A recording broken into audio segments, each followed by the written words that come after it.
Eso no se quita, ¿no? No se ha quitado en ningún momento, ¿no? Porque tengo miedo de que se vaya. Mítico que salgan Sí, los peces ahí. sí. Por si acaso.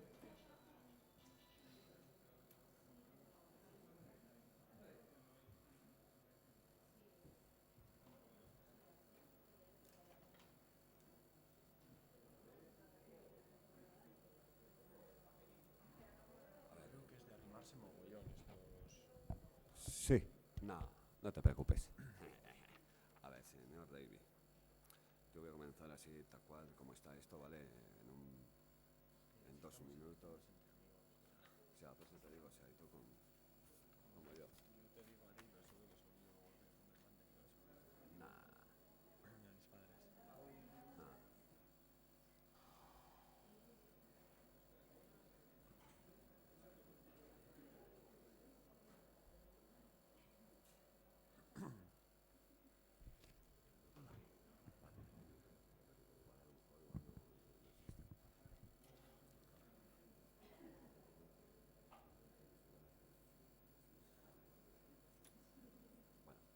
Bueno, la Rafa.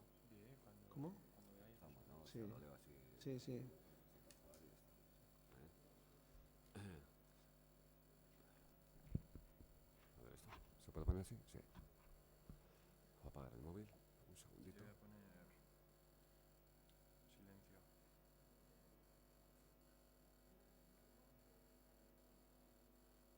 Pero yo me lo digo del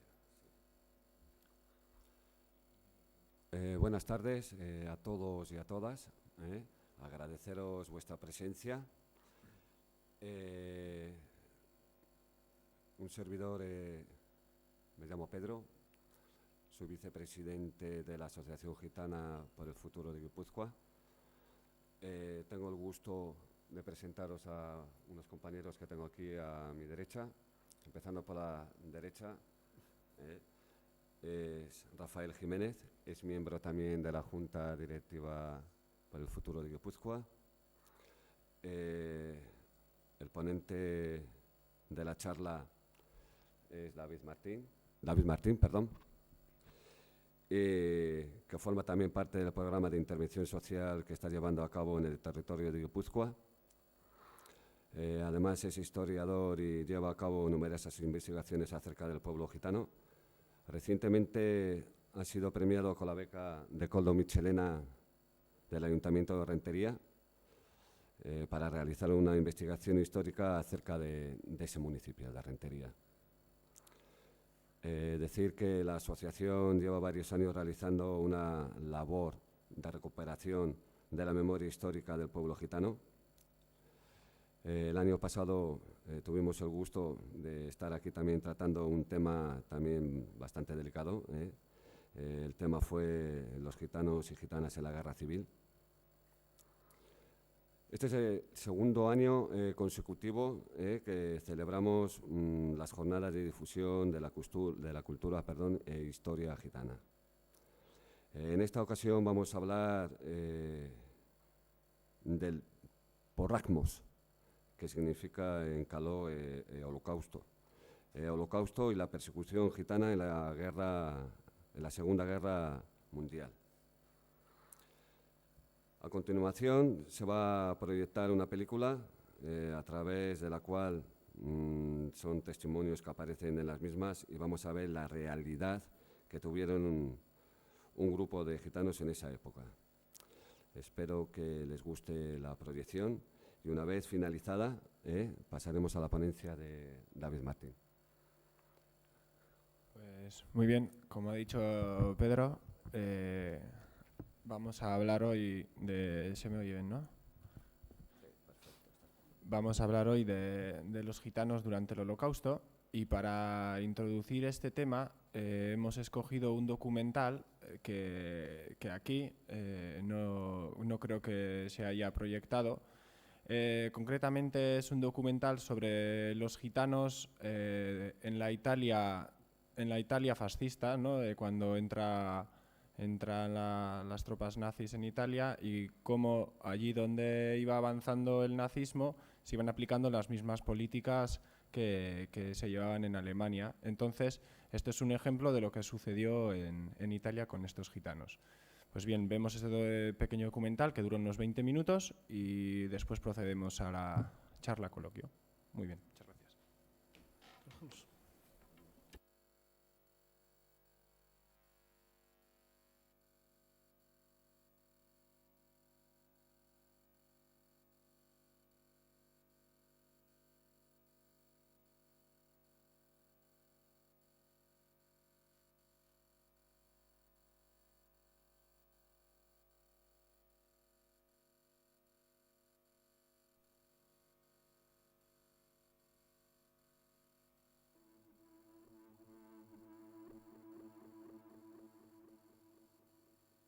Abbiamo dovuto lasciare tutti i nostri averi, i cavalli, i carri, le stoviglie e così via. Le baracche erano piccole, basse, dentro non c'era niente, solo dei fornellini per scaldarci. Eravamo in 11 nella stessa baracca. Non c'era niente da mangiare, niente. Mio padre è morto nel campo, proprio per la fame. È una brutta storia, bisogna averla vissuta per poterla comprendere. Non so quanto serve raccontarla.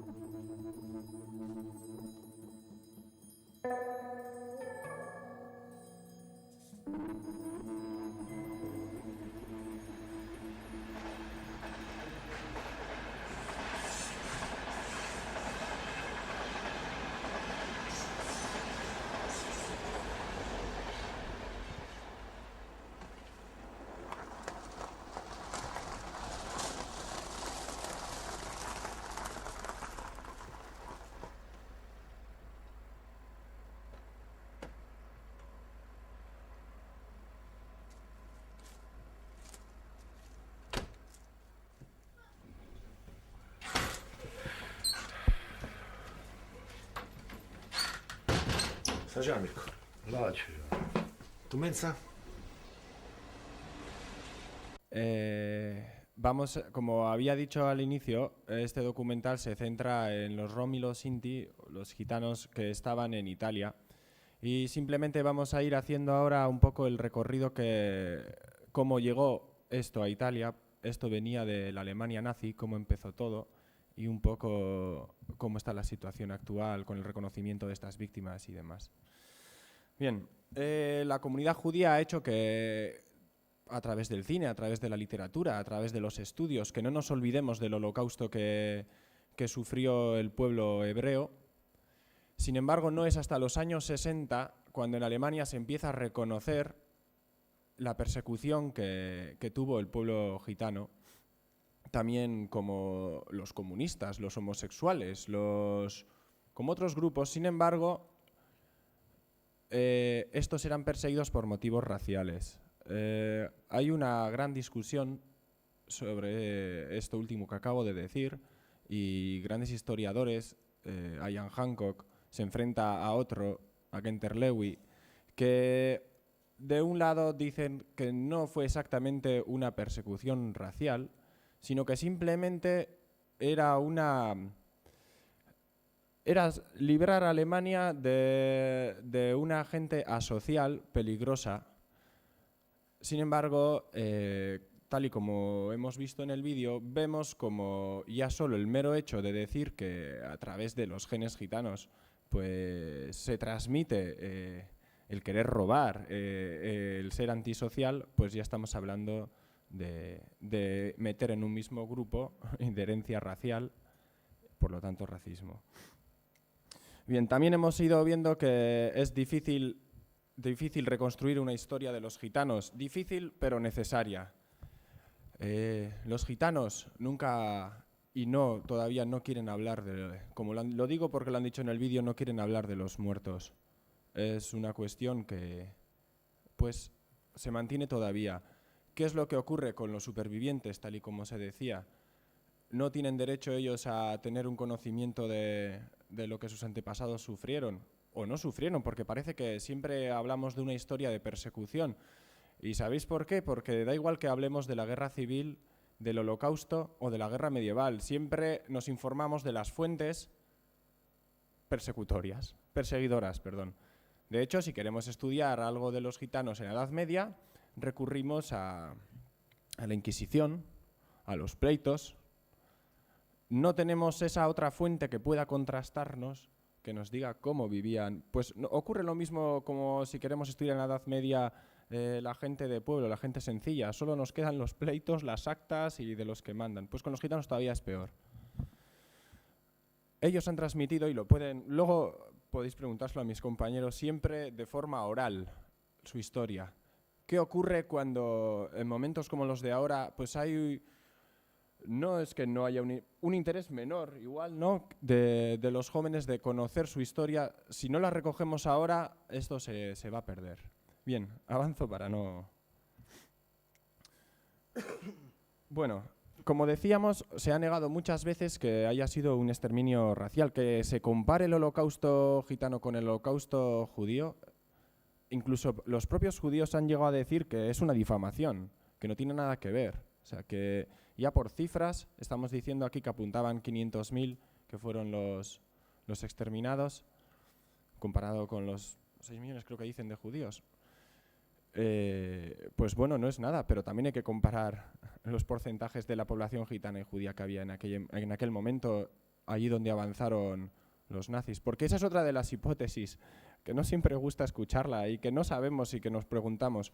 Allí donde fueron avanzando la Alemania nazi, la Alemania de Hitler, se fueron aplicando estas políticas racistas de coger a los gitanos, como otros muchos grupos que ya he dicho, e irlos encerrando en campos de concentración y, llegado un momento, exterminarlos.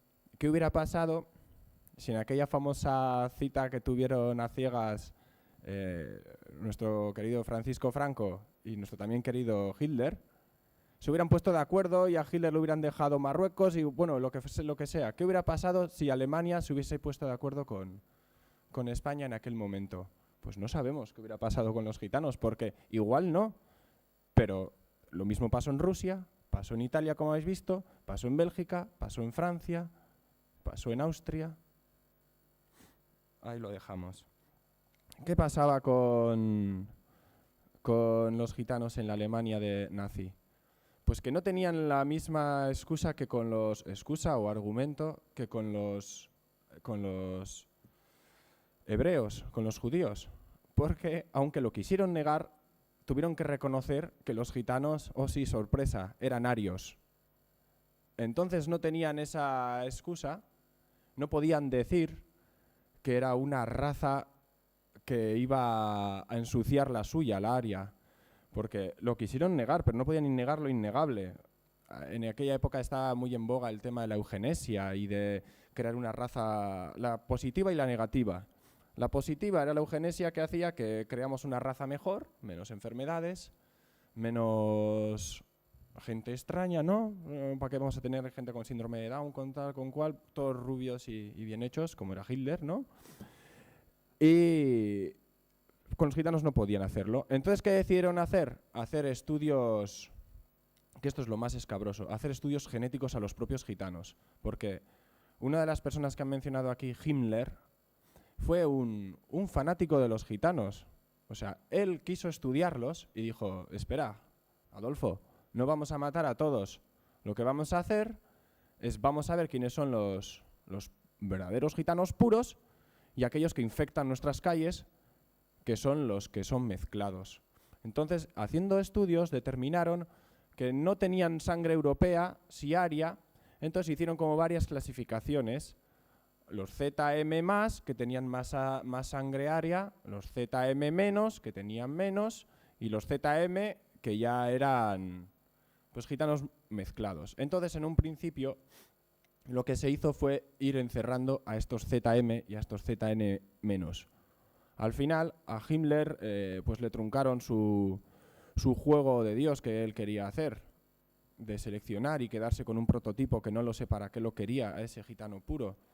Y decidieron deportar a todos a los campos de concentración. También en un contexto ya de final de la guerra, de no saber qué hacer con los prisioneros que tenían y con aquellos grupos que querían acabar. Estamos hablando ya del 44.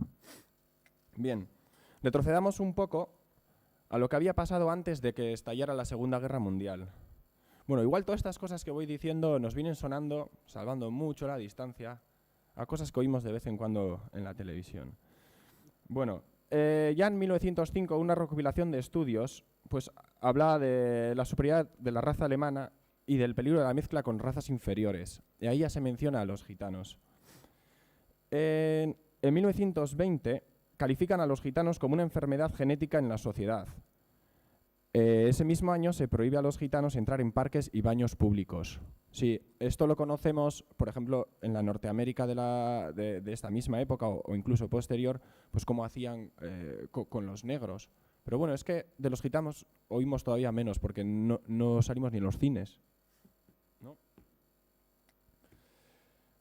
En el 1929 se crea en Múnich una oficina para la lucha contra los gitanos en Alemania. En el 33 se apoya la supresión del derecho humano a los gitanos. En el 35 se prohíbe el enlace entre alemanes y no arios, en la famosa pragmática enmarcada del Blood and Honor, sangre y honor. Por supuesto, los gitanos entraban dentro de ella. En el 37 los gitanos pasan a ser ciudadanos de segunda clase. Y Himmler, el personaje que os he mencionado antes, pues dicta la lucha contra la plaga gitana. En el 38, entre el 12 y el 18 de julio, existe la Semana de la Limpieza Gitana, que es cuando se empieza a encerrar. Y siempre, ya hemos dicho, el tema de la raza, insisto, no podían basarse esa persecución con el tema del ario. Entonces, acuden a esa moral puritana burguesa que está en esta época y que su herencia queda entre nosotros, de esa delincuencia social, de esa inestabilidad, de que es peligroso. O sea, los encerramos porque son delincuentes, no porque son de otra raza, sino son delincuentes y esa delincuencia se transmite con la sangre, eso sí. Bueno, aquí empieza lo duro. En el 40, 250 niños gitanos son gaseados con el Zyklon B, que más tarde se utilizará también con los judíos. En el 41 se ordena a los comandos, es un nombre alemán muy largo, Einsatzkommandos, bueno, que viene a ser como los comandos que van a matar a los gitanos, para que empiecen a matar gitanos en Rusia, pero a matarlos en escuadrillas por la noche. En el 42 se dicta que judíos y gitanos deben ser incondicionalmente exterminados. No todos los gitanos, todavía no hemos llegado al 44. En el 43 son deportados a Auschwitz, donde morirán 2.000 gitanos. Y en el 44, el 1 de agosto, la acción más masiva en una sola vez, 4.000 gitanos fueron gaseados en una misma acción. Bueno, como hemos dicho, hemos recurrido a esta moral, este grado de delincuencia y comportamiento depravado que se transmite genéticamente para justificar esta persecución. Bueno, voy avanzando un poco. Hemos dicho que esto ocurría en los países bálticos, en Polonia, en Checoslovaquia, en Francia, en Italia, como hemos visto, en Hungría. Voy a pasar una serie de cuestiones un poco crudas, ¿no? Cómo deciden, porque es que siempre lo oímos con lo mismo, ¿no? A través del cine con el mismo grupo. Sin embargo, con los gitanos también se sentaban en la mesa a decidir cómo acabar con ellos. Plantearon 3 opciones. Fueron como unos cobayas, porque luego lo aplicaron con otros grupos, sobre todo con los judíos. Pensaban hacer primero estos comandos que utilizaron alguna vez, que era la opción A. Lo que pasa que esto de coger unas personas y fusilar a otras, pues creaba una serie de problemas psicológicos para aquellos que asesinaban. Entonces dijeron que no podían seguir porque hasta el propio ejército que forma parte de estos pelotones se quejaba. Optaron por la opción B, que incluso se llegó a bromear con el tema de las caravanas de gas, las caravanas de los gitanos. Lo que hacían era, en caravanas, gasearlos. Bueno, lo que querían hacer, pero plantearon el problema de cómo luego tenía que entrar también gente dentro de las caravanas y sacar, y se podía hacer de poco en poco, hasta que se les ocurrió la solución final, también con los gitanos, que fue las cámaras de gas. Bueno, aparte de lo que hemos dicho de la importancia que tiene el no olvidar, de tener una memoria histórica, ¿no? De un pueblo que no ha tenido la posibilidad ni las herramientas suficientes de recordar su pasado, es muy importante ya no solo por el romanticismo, sino por el honor y por el dinero también. No nos engañemos, la pobre gente que estuvo en los campos de exterminio, a partir de los años 50 tuvo una serie de compensaciones económicas.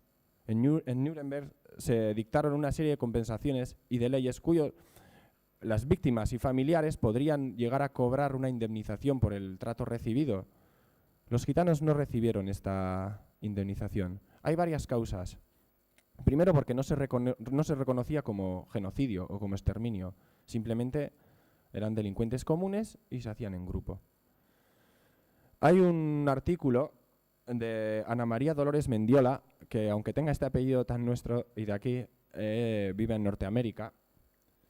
Y si a alguien le interesa se lo puedo dar porque ella hace, se lo puedo dar y que lo apunte, porque ella hace una mención muy minuciosa de los juicios y los pleitos que actualmente todavía existen para que se les reconozca a los gitanos como víctimas del Holocausto y por lo menos tengan algún tipo de compensación, aunque sea a los familiares. Ya sabemos que el dinero no da la felicidad, pero por lo menos... ¿Qué ocurría? Aparte del no reconocimiento de los gitanos como un grupo que había sido exterminado por los nazis, pues también ocurría que los gitanos en aquella época pues tampoco tenían muchos de ellos bienes inmuebles. Ni siquiera dejaron cosas en los bancos como los judíos, en los bancos suizos, porque hay pleitos contra bancos suizos.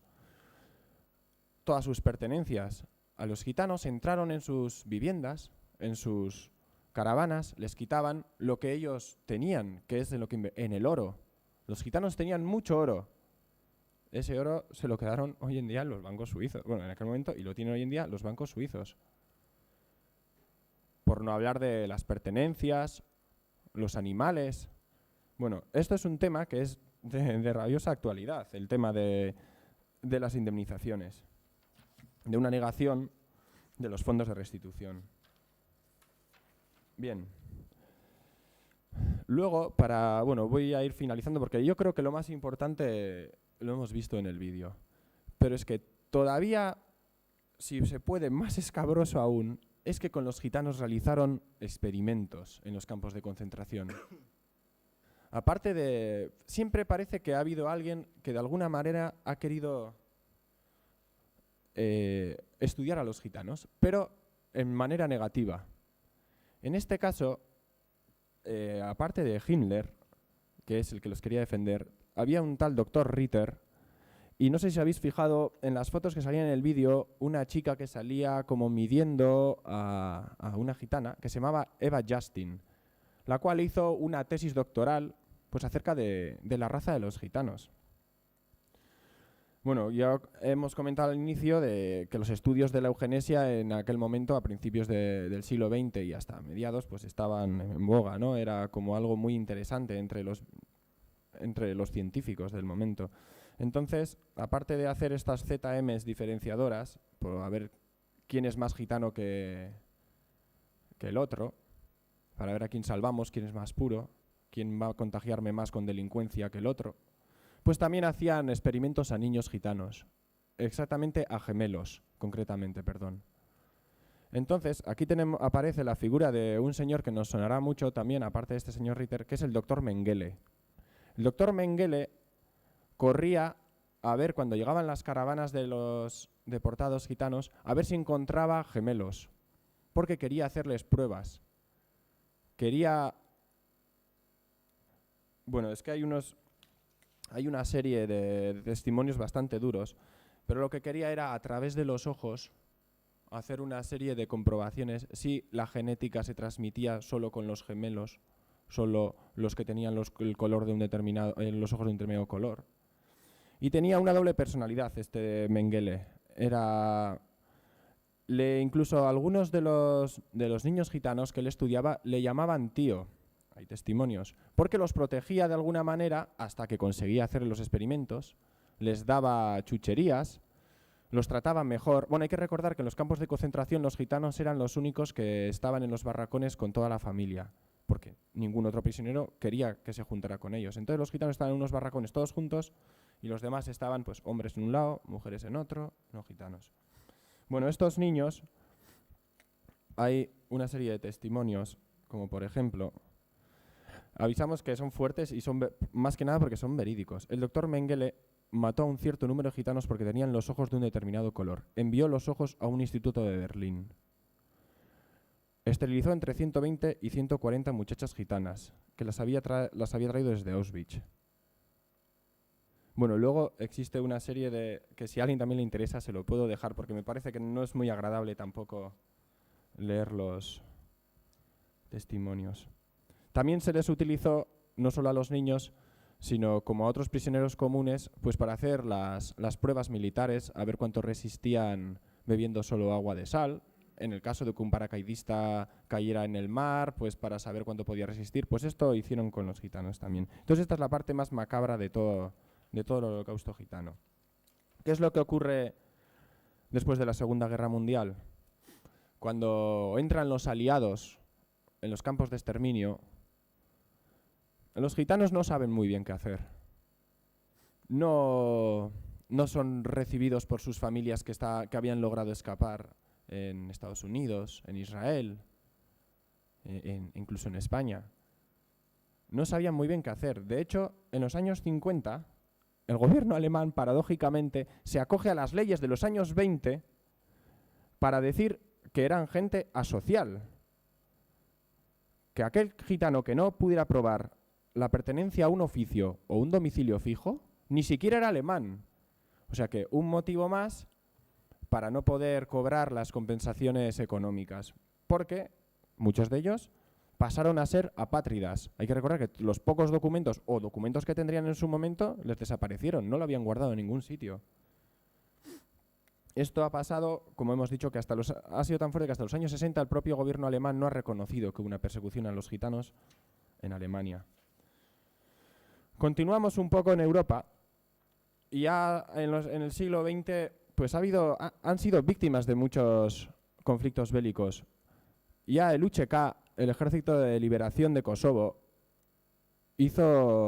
acusó a los gitanos que habían sido pues, ayudantes de los serbios. Y hay testimonios de tortura, una campaña de persecución y muerte, quema de barrios gitanos.